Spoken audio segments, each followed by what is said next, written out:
This is John with WTI, and lately I've been on a search for a good protein shake that is not going to go too hard on my stomach or my any digestion problem.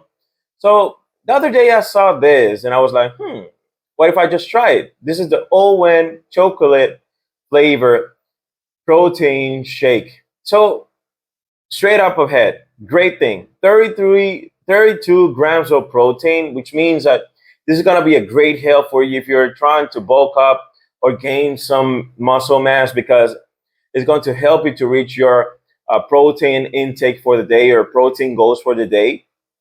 Tastes great. Keto is plant-based, so you know that they're not going to put something that you don't need in your body. It's really easy to just drink it, good flavor, and at the same time, it's dropping some great ingredients here.